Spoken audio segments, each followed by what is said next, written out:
আসসালামু আলাইকুম। সুপ্রিয় দেশবাসী, কেমন আছেন? এই যে জামাত আর বিএনপি, এই জামাত আর বিএনপি যে দ্বন্দ্বটা সৃষ্টি করেছে, যারা করছে এরা কিন্তু ভালোর জন্যই করেনি। এই দ্বন্দ্বটা কিন্তু হওয়ার কথা ছিল না। এই যে বিগত 17টা বছর এই আওয়ামী লীগ, বিএনপি, জামাত অন্য অন্য সব দলের উপর যে নির্যাতন চালাইছে, বিএনপির সমস্ত নেতাদেরকে ধরে ধরে জেলে ঢুকাইছে, জামাতের নেতাদেরকে ফাঁসি দিয়েছে, বিএনপি নেতারা দেশ ছেড়ে পালিয়ে গেছে। এই দ্বন্দ্ব কিন্তু 17 বছর ধরে। সেই দ্বন্দ্বটা এখন অবশেষে বিএনপি এবং জামাতের মাধ্যমে সৃষ্টি করে দেওয়ার চেষ্টা করছে কিছু লোক, আর নেতারাও সেই ভুল করে বিএনপি এবং জামাতের মধ্যে সেই দ্বন্দ্ব নিয়ে অলরেডি আলোচনা শুরু হয়ে গেছে। নির্বাচনের আগে এই দ্বন্দ্বটা আসলে আমাদের দেশের জন্য কিন্তু ভালো বিষয় না। আমাদের দেশের জন্য এটা খুব খারাপ একটা দিক। আমরা চেয়েছি আওয়ামী লীগ বিতাড়িত হয়ে যাক, ভারতের আধিপত্য বিতাড়িত হয়ে যাক, আমরা প্রয়োজনে জাতীয় সরকার গঠন করে আমাদের দেশটা আমরা ঠিক করব।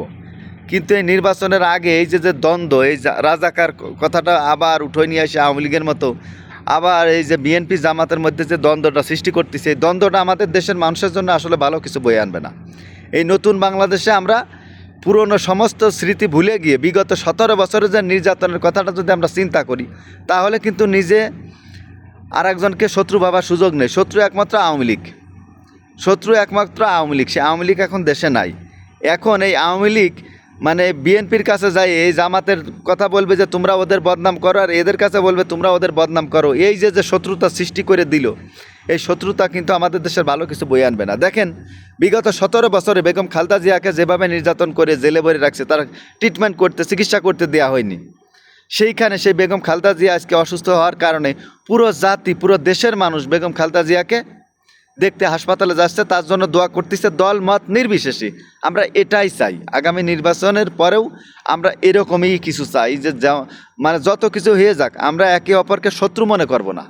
যেই বিজয়ী হবে তাকে আমরা স্বাগতম জানাবো, তাকে আমরা গলায় মালা দেব, তাকে আমরা বরণ করব। কিন্তু এই আওয়ামী লীগের মতো এই শত্রুতার নির্বাচন, এই শত্রুতা আমরা কিন্তু চাই না। আওয়ামী লীগ এমন একটা পর্যায়ে নিয়ে গেছিল দেশের মানুষকে যে ভাই ভাইয়ের চেহারা দেখতে পারে না। এক ভাই বিএনপি করে, আর এক ভাই আওয়ামী লীগ করে, ভাই ভাইয়ের চেহারা দেখতে পারে না। ভাইয়ের নামে ভাই মামলা করে তাকে জেলে ঢুকাইতেছে, ভাইয়ের জমি জাতি আত্মসাৎ করে নিচ্ছে। এই শত্রুতা আমরা চাই না। আওয়ামী লীগ বিতাড়িত হয়ে গেছে, এখন জামাত, বিএনপি, এনসিপি, গণ অধিকার, আমরা সবাই ভাই ভাই। এখানে যে দলের প্রার্থী হয়ে, যার এলাকায় যার সুনাম আছে, যে দেশের জন্য ভালো কাজ করবে, যার সৎ চরিত্র আছে, যোগ্য ব্যক্তি, সে নির্বাচিত হয়ে সংসদে যাবে।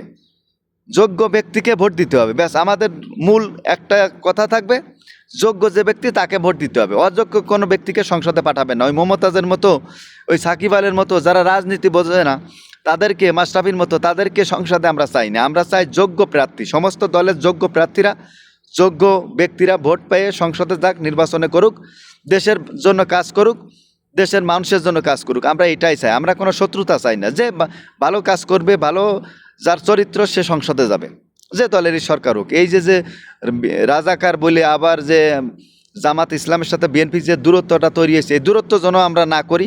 আমরা নির্বাচনী প্রচারণা চালাবে যখন যে কোনো নেতা, সে বলবে আপনারা যোগ্য ব্যক্তিকে ভোট দেবেন। আমিও দাঁড়াইছি, বিএনপির লোক দাঁড়াইছে, জামাতের লোক দাঁড়াইছে, এনসিপি, গণ অধিকার, যেই দাঁড়াবে, যাকে আপনার যোগ্য মনে হবে, যে আপনার ছেলেমেয়ের ভবিষ্যতের জন্য, চিকিৎসার জন্য, পড়ালেখার জন্য ভালো কাজ করতে পারবে, তাকে আপনারা ভোট দেবেন। আমাদের কথা থাকবে এরকম, আমাদের শত্রুতামূলক কোনো কথা কেউ বলা যাবে না। এই যে যারা শত্রুতামূলক কথা বলতেছে, এরা কিন্তু একটা এজেন্টের হয়ে কথা বলতেছে, এবং এই বিএনপি এবং জামাত, গণ অধিকার, অন্যান্য দলের মাঝে আবার সে আওয়ামী লীগের মতো শত্রুতার সৃষ্টি করতে চাইছে। এই শত্রুতা কিন্তু আমরা চাই না। আমরা চাই এমন একটা রাজনীতি, যে দলই জিতুক, যে দলই ক্ষমতায় যাক, তাকে আমরা স্বাগতম জানাবো। সে কোনো একটি গোষ্ঠীর হয়ে প্রধানমন্ত্রী হবে না। যে ব্যক্তি ক্ষমতায় যাবে, হয়তো সে এক এলাকায় ভোট আছে 3 লাখ, এক এলাকার একজনে 1,60,000 ভোট পাইলে, আর একজনে বাকি ভোটগুলো পাইলো। যে 1,60,000 ভোট পাইলো সেই জয়ী হইলো, কিন্তু এই পুরো ডিস্ট্রিক্ট এবং পুরো এলাকার এবং পুরো জেলার দায়িত্ব কিন্তু ওই ব্যক্তি তার। সে বলতে পারবে না যে আমি কিন্তু 1,60,000 ভোটে আমি জিতে আইছি, এই লোকগুলো আমার, বাকি লোকগুলো আমার না। এটা কিন্তু মানুষের চরিত্র হতে পারে না, আর এরকম কিন্তু হওয়া উচিত না। তাই আগামী নির্বাচনে আপনারা যোগ্য ব্যক্তিকে ভোট দেবেন, আর আওয়ামী লীগকে বাদ দিয়ে নিজেরা শত্রুতা ভাববেন না। আওয়ামী লীগ আমাদের শত্রু, জাতীয় শত্রু, তারা দেশটাকে ধ্বংস করে দিয়েছে। এখানে বিএনপি, জামাত, গণ অধিকার, সবাই আমরা ভাই ভাই। যে নির্বাচিত হবে সেই আমাদের মন্ত্রী হবে, প্রধানমন্ত্রী হবে, তাকে আমরা ধন্যবাদ জানাবো। সবাই ভালো থাকবেন, লাইক কমেন্ট করে পাশে থাকবেন। আসসালামু আলাইকুম।